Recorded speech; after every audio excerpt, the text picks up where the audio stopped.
Puji Tuhan, shalom.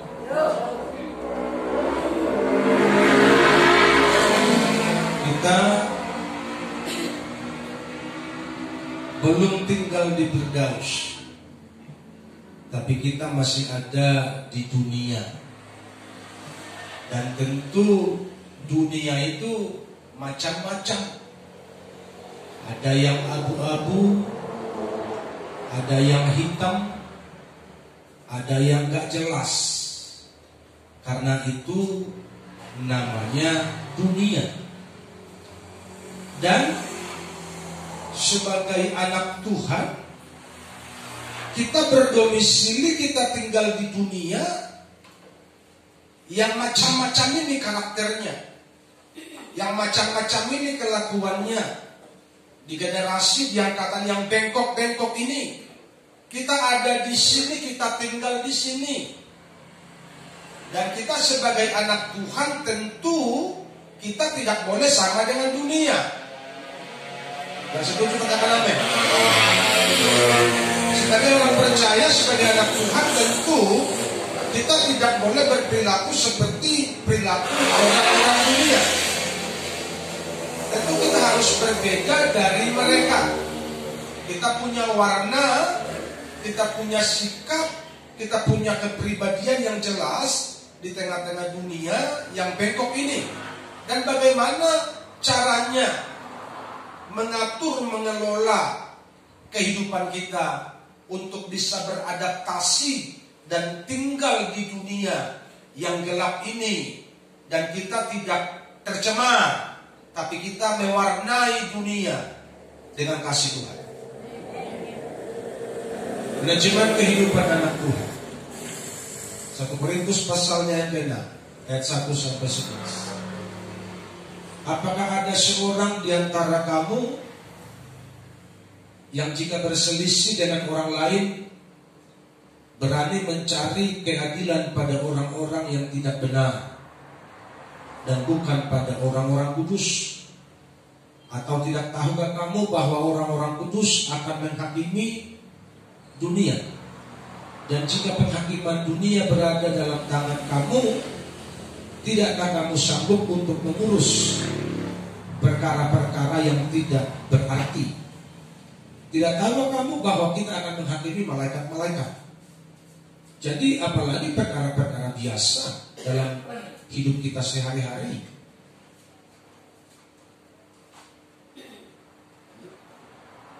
Sekalipun demikian, jika kamu harus mengurus perkara-perkara biasa, kamu menyerahkan urusan itu kepada mereka yang tidak berarti dalam jemaat.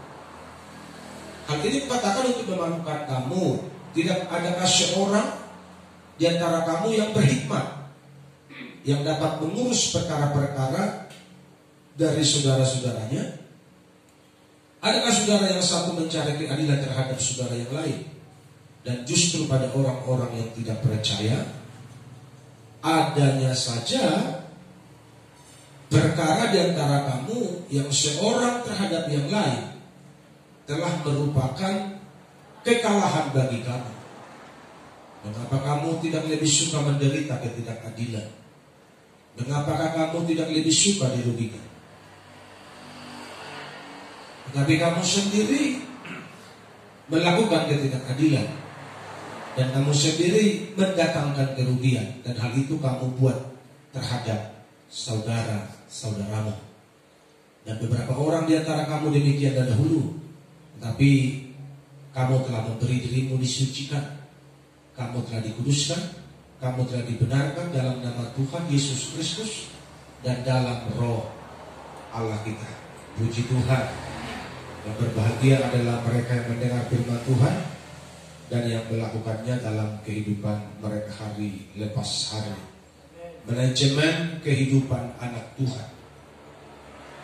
Jika kita berbicara tentang manajemen, itu akan berbicara tentang pengelolaan, mengatur, membuat sistem yang baik, sistem yang jelas, sehingga perjalanannya pun menjadi jelas.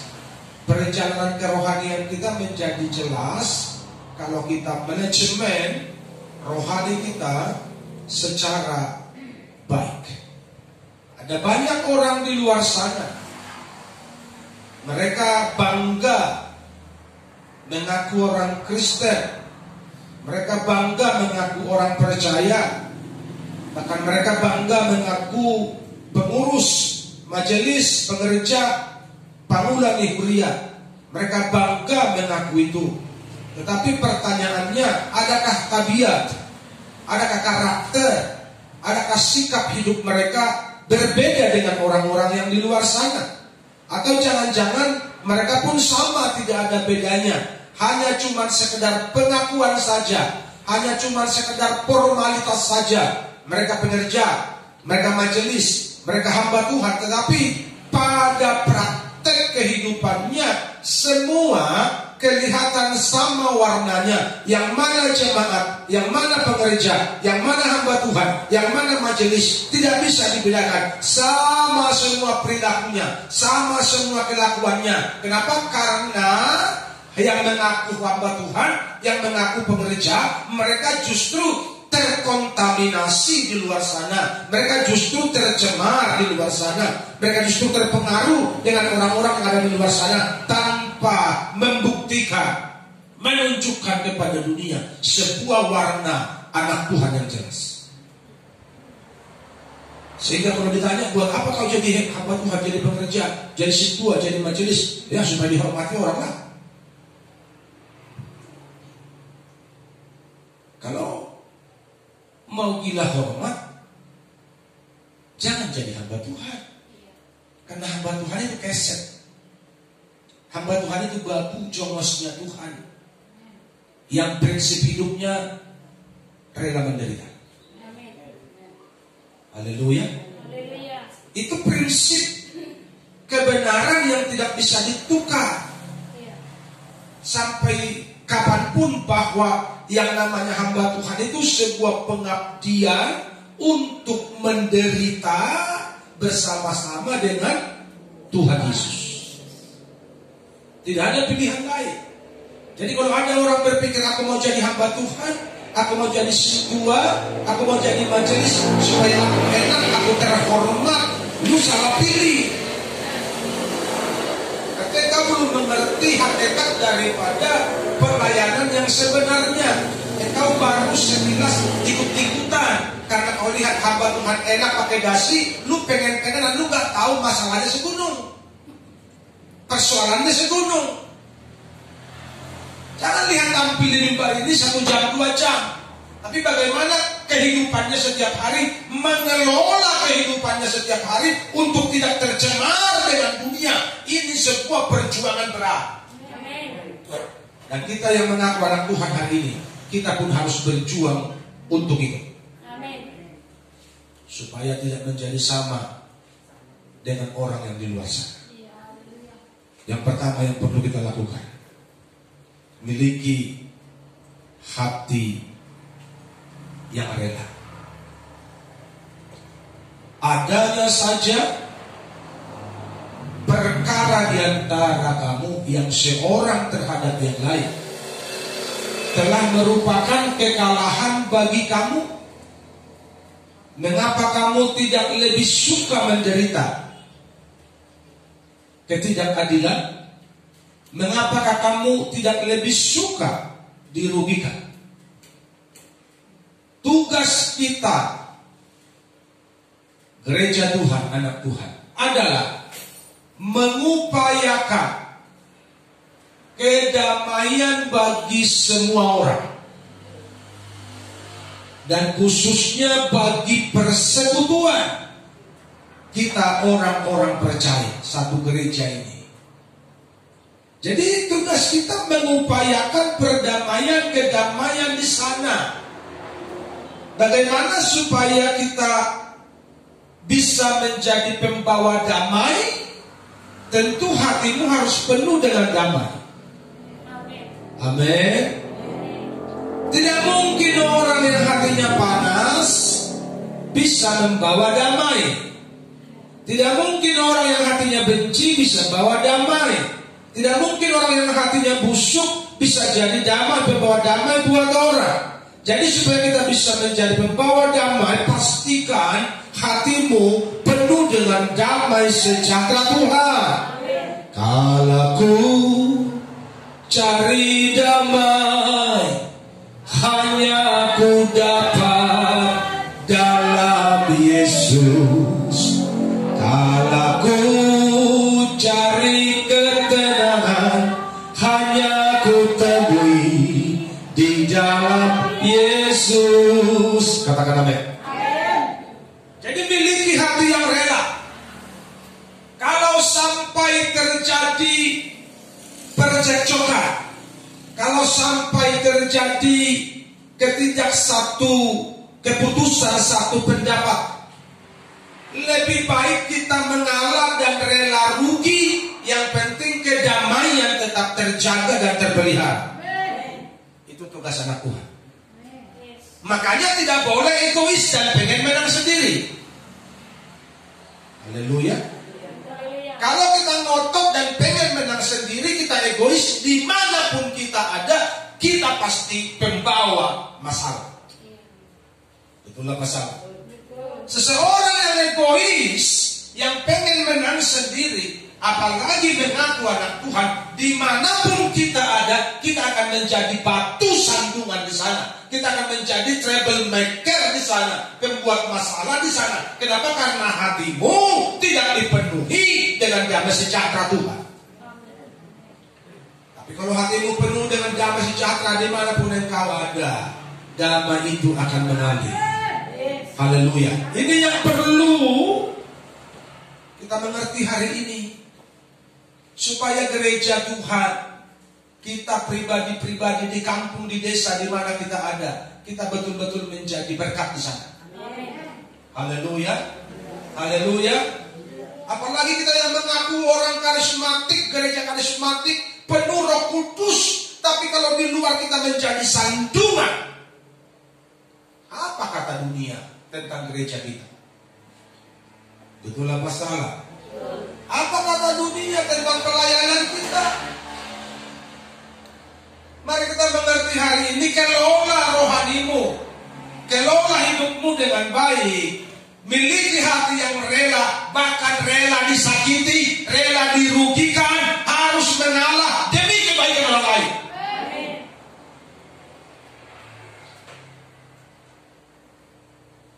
Susah ini Pak. Aku gak salah disalahin, contohnya kan begitu. Bagaimana caranya Pak mengalah? Aku gak salah disalahin, aku gak punya masalah, aku diomongin misalnya sama orang. Itu berat loh Pak. Gengsi dong Pak. Itu berat bagi orang yang tidak memiliki hati yang rela. Haleluya. Tapi kalau kita punya hati yang rela, Yesus berdoa begini, ampunilah mereka, sebab mereka tidak tahu apa yang mereka perbuat. Stefanus juga berdoa, ampunilah mereka, sebab mereka tidak tahu apa yang mereka perbuat. Karena itu kalau seseorang melakukan kesalahan sama kita, melakukan pelanggaran sama kita, jangan benci orangnya, benci perilakunya, dan doakanlah.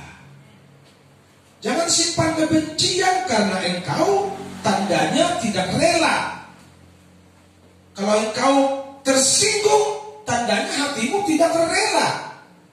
Engkau harus rela melepaskan semua yang membuat hatimu tercemar, supaya hatimu tetap terkoneksi dengan baik sama Tuhan Yesus. Haleluya. Itu yang perlu dikelola oleh kita setiap hari, supaya hati kita tetap terjaga. Jagalah hatimu dengan segala kewaspadaan. Saya beritahu kepada saudara, bukan tugas Tuhan menjaga hatimu, tapi tugas mula menjaga hatimu. Haleluya.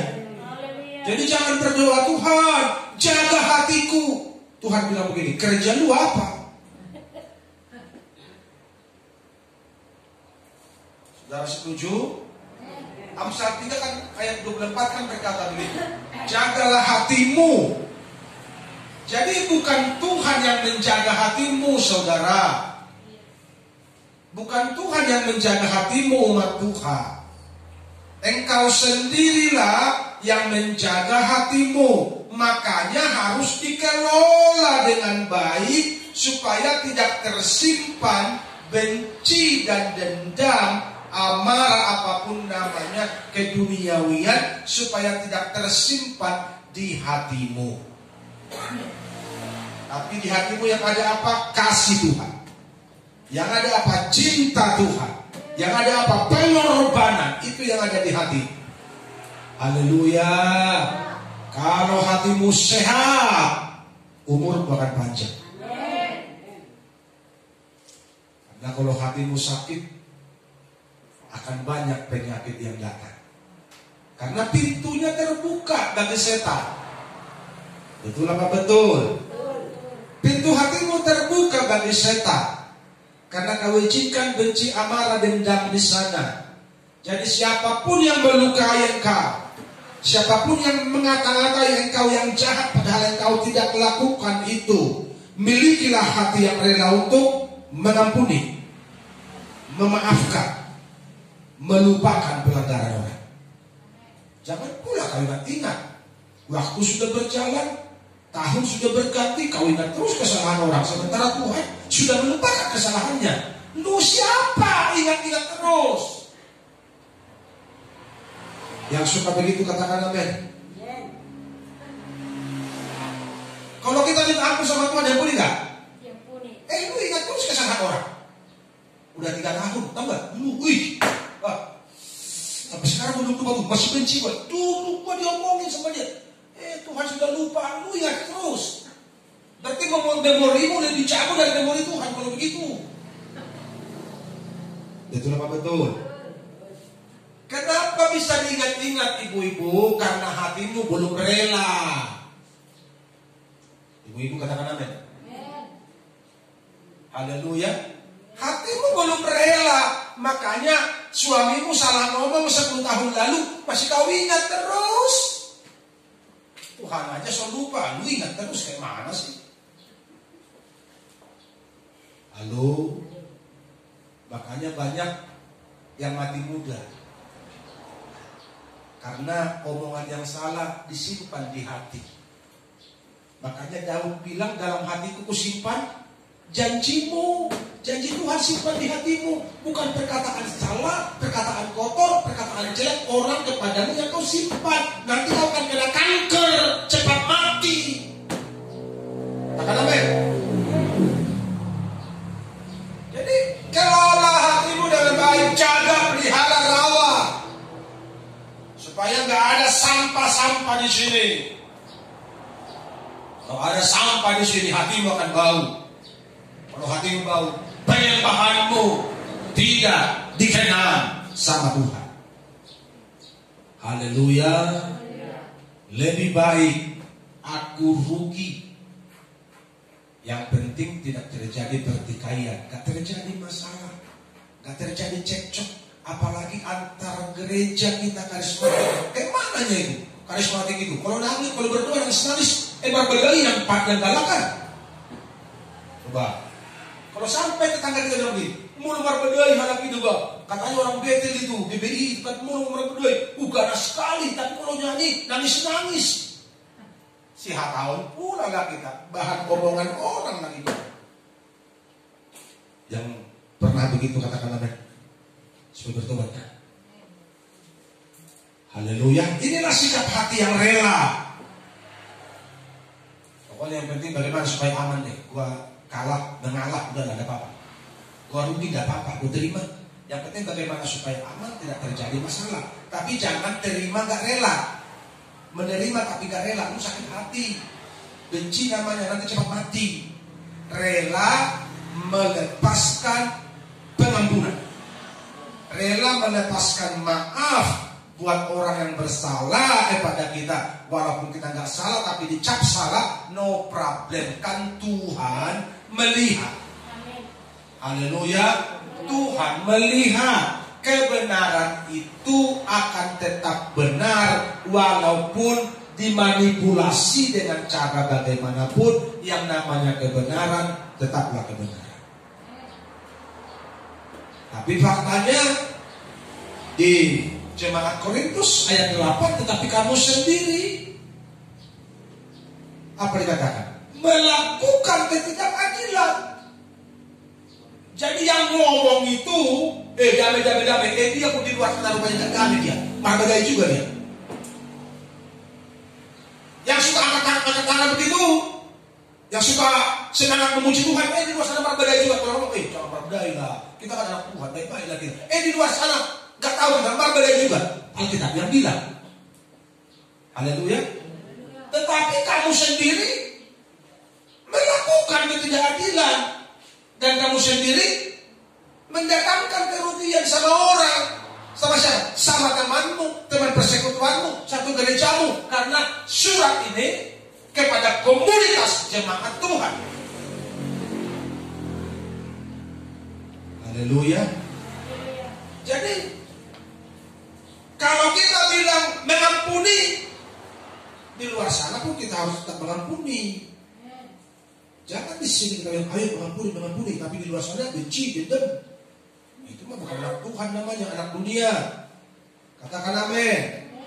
Makanya manajemennya harus benar. Mau di gereja kita anak Tuhan, di luar sana pun kita anak Tuhan. Di kampung kita anak Tuhan, di pasar kita anak Tuhan. Dimanapun kita tetap anak Tuhan, sehingga kehidupan kita jelas, gak samar-samar. Haleluya. Perjelas dulu hidupmu hari ini, supaya enak kita mengaku anak Tuhan. Amin. Jangan sampai anak Tuhan kita yang dibayang-bayangi oleh dunia. Karena anak Tuhan warna hidupnya jelas. Haleluya. Haleluya. Tetapi kamu sendiri melakukan ketidakadilan dan kamu sendiri mendatangkan kerugian, dan hal itu dia baik. Kamu buat terhadap siapa? Saudara-saudaramu, saudara-saudara persekutuanmu, saudara segerejamu. Kau buat kerugian kepada mereka. Tapi kalau kau kebaktian, kau jingkrak-jingkrak. Kira-kira begitu. Kau duduk paling depan, makanya banyak orang takut duduk depan. Kira-kira begitu. Tentu buatnya kan? Kau buat kerugian kepada saudara-saudaramu, sementara kau bekerja, kau melayani, kau pejabat gereja, kau majelis, kau pengerja, kau guru selani, apa lagi macam-macam deh. Tapi kau mendatangkan kerugian. Kenapa bisa begitu? Karena hidupmu tidak jelas, manajemen rohanimu nggak jelas. Beda hidupmu di gereja sama di kampungmu. Itu namanya pura-pura alim. Haleluya. Jadi mari kita kelola kerohanian kita secara baik, sehingga dimanapun kita ada bersinar, bersinar. Itulah kehendak Yesus. Bersinar, bersinar, aku bersinar terus. Katakan amin. Di mana kau bersinar? Bukan di gereja ini, nggak perlu kau bersinar di sini. Udah terang dari sini. Haleluya. Kau sinar ya, nggak perlu aku sinarmu. Dan aku sedang sinarmu. Di mana kamu bersinar? Di tempat yang gelap sana, di kampungmu, di tempat tinggalmu, di desamu. Di sini kamu perlu bersinar, dan bersinar itu harus tiap hari. Haleluya. Aku bersinar terus. Amin. Jauhkan sikap jelek ini dari kita orang percaya yang menjadi sandungan, mengakibatkan kerugian buat saudara-saudara kita, kepada orang-orang percaya, teman persekutuan kita. Jangan, kita harus membawa damai, membawa berkah. Amin. Yang kedua, gaya hidup baru. Dan beberapa orang di antara kamu demikianlah dahulu, tetapi kamu telah dikuduskan, kamu telah dibenarkan dalam nama Tuhan Yesus Kristus dan dalam Roh Kudus. Jadi yang kedua, cara memanajemen kehidupan rohani kita anak Tuhan, kita harus memiliki gaya hidup baru.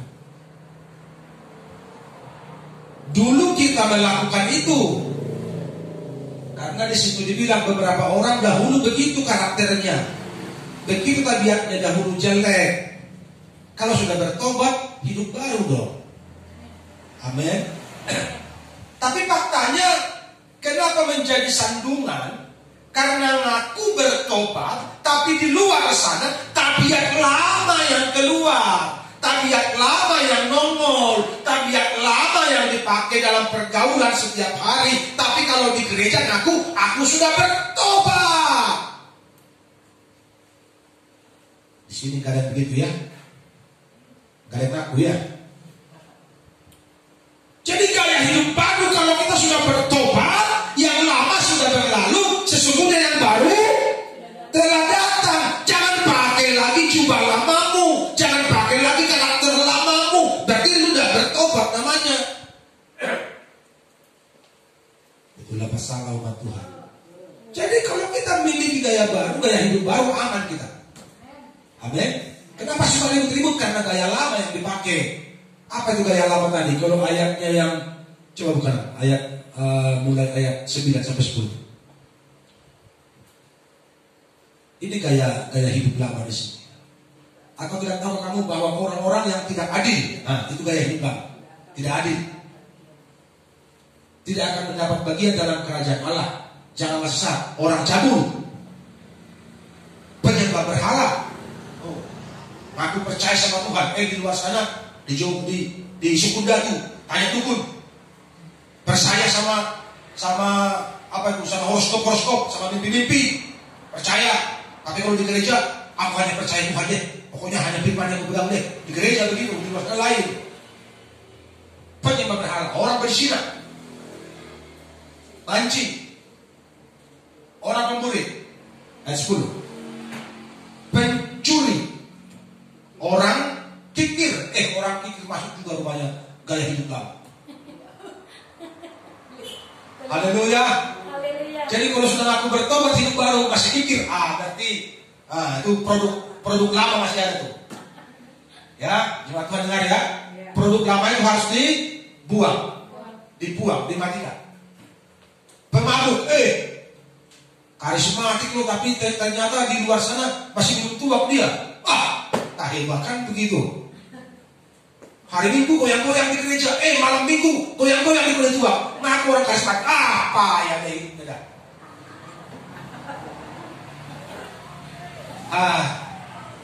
Gak ada begitu di sini ya, gak ada aku ya. Makanya harus jelas, bukan soal siapa kita, mau sintua ke, mau pengerja ke, mau majelis ke. Kalau nggak jelas warna hidupmu nggak guna. Betul apa salah? Jadi gaya lamanya begitu, pempitnah, orang kikir, pemabuk, pempitnah, suka ngomongin orang, suka jelekin orang, panggosip. Ada nggak di sini panggosip? Supaya kau tidak menggosip nanti pulang ke rumah beli lakban. Karena sekarang kita dipakai maskernya belum mempan. Karena pakai masker pun masih bisa ngomongin orang kan? Betul tidak ya? Walaupun kadang-kadang suaranya nggak jelas. Suara masker karena pakai masker. Berarti kurang sakti maskernya. Beli lakban. Lakban adalah lebih baik diam tapi tidak berdosa. Atau kalau nggak tahan lagi mulutmu harus bicara, bicaralah sama Tuhan. Merende, menyanyi sembah Tuhan. Selesai urusan. Pusing kali kamu ngomongin orang, gak guna kok, gak untung kok. Tambah beras ngomongin orang kau. Berarti kau buang energi, tambah dosa, iya. Betul nggak? Buang energi, tambah dosa, tambah musuh. Karena kalau kita ngomongin orang, kita ngomongin orang itu kan tambah musuh kita. Sementara kita mau cari perdamaian kok, mau tambah kawan. Jadi mari manajemen lah dengan baik hidupmu, atur dengan baik, kelola dengan baik hidupmu. Jangan memfitnah, jangan ngomongin orang. Haleluya. Dan penipu. Ini nipu ini bisa nipu teman, bisa nipu Tuhan juga bisa. Saudara tahu gimana cara nipu Tuhan kan? Saudara tahu ayatnya. Nipu teman, pinjam dulu uang gua. Nanti udah panen aku bayar. Nggak panen 2 hari, nggak dibayar-bayar. Karena bilangnya habis panen kan nggak jelas. Apa orang yang kita pinjami kan percaya habis panen ini. Habis panen ini nggak ada, panen lagi nggak ada, panen aja. Dia namanya habis panen nggak tahu entah 10 kali panen ke depannya. Artinya perkataanmu harus bisa dibilang orang. Amin. Haleluya. Itu namanya kita anak Tuhan. Sehingga kita dipercaya orang. Kalau orang percaya sama kita, Tuhan percaya sama kita, aman tenang hidup kita. Haleluya. Pemfitnah dan penipu tidak akan mendapat bagian di dalam kerajaan Allah. Yang masuk ke surga ada yang pengen gasol ke gereja. Kalau karakter tadi itu, karakter tabiat lama itu, lagu lama itu masih kau pakai, nggak masuk ke surga walaupun rajin gereja. Apalagi karakter lamanya masih dipakai, gereja malas pulang. Berharap mimpi ke surga. Kalau ini namanya. Haleluya. Saudara mau bermimpi ke surga atau mau fakta ke surga? Jangan ada tabiat lama itu. Singkirkan tabiat lama itu karena kita mau pakai gaya hidup baru, gaya anak Tuhan, gaya hidup terang. Katakan amin. Pengakuan gaya hidup baru itu bukan cuma hanya di mulut. Bukan cuma hanya di mulut. Lu tahu nggak? Gue udah bertobat loh. Tahu nggak kapan saya dibaptis? Tahun 80 aku dibaptis. Tahun 80 dibaptis. Tahun 2020 nggak bisa bikin apa-apa. Disuruh makan upaya karena nggak bertobat. Singkat begitu ya. Kalau engkau dibaptis, engkau sungguh-sungguh engkau bertumbuh, maka buah-buah roh akan nampak, karuniamu akan bertambah.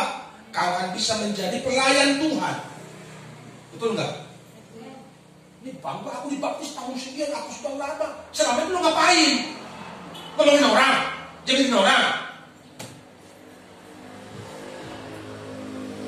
Pengakuan gaya hidup baru itu bukan hanya di mulut. Jadi nggak usah bilang sama orang, "Tahu nggak, aku sudah bertobat." Biarlah parangemu yang menunjukkan kau sudah bertobat apa belum. Perangai, kelakuan, tabiatmu yang menunjukkan engkau bertobat atau tidak. Karena mulut ini bisa menipu. Kata orang memang lidah tak bertulang, kan begitu. Tapi perbuatanmu akan membuktikan engkau asli atau palsu. Haleluya.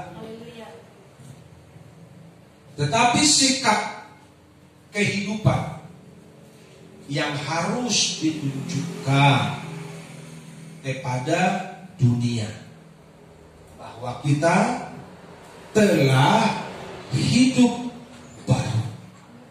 Amin. Kelakuan kita yang harus dibuktikan bahwa kita telah hidup baru. Ku telah mati dan tinggalkan cara hidupku yang lama. Udah mati tuh cara hidup lama tuh. Kita sekarang pakai gaya hidup baru. Amin. Jadi kalau masih ada gaya-gaya lama di hidupmu, cepat matikan. Matikan. Jangan izinkan dia berkembang biak. Rugi kau sendiri. Haleluya. Matikan cepat. Karena apa? Semuanya sia-sia dan tak berarti lagi.